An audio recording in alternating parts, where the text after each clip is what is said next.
Hello everyone, how are you doing? This is MD Tech here for another quick tutorial. In today's tutorial, I'm going to show you how to hopefully resolve if you're having issues with Cash App not working. You might be getting error messages saying that to please try again later.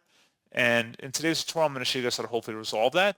First thing I would suggest doing would just be to give it some time. Sometimes it might just be technical issues going on behind the scenes.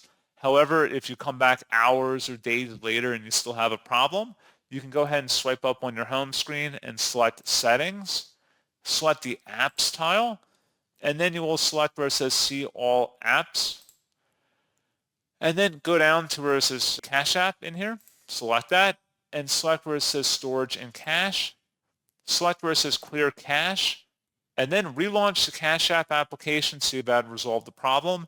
If not, you may have to come back in here and select Clear Storage, deleting the app data, and then it would basically reset the app, have to sign back in, and that would hopefully be about it. So as always, thank you guys for watching this brief tutorial. I do hope that I was able to help you out, and I do look forward to catching you all in the next tutorial. Goodbye.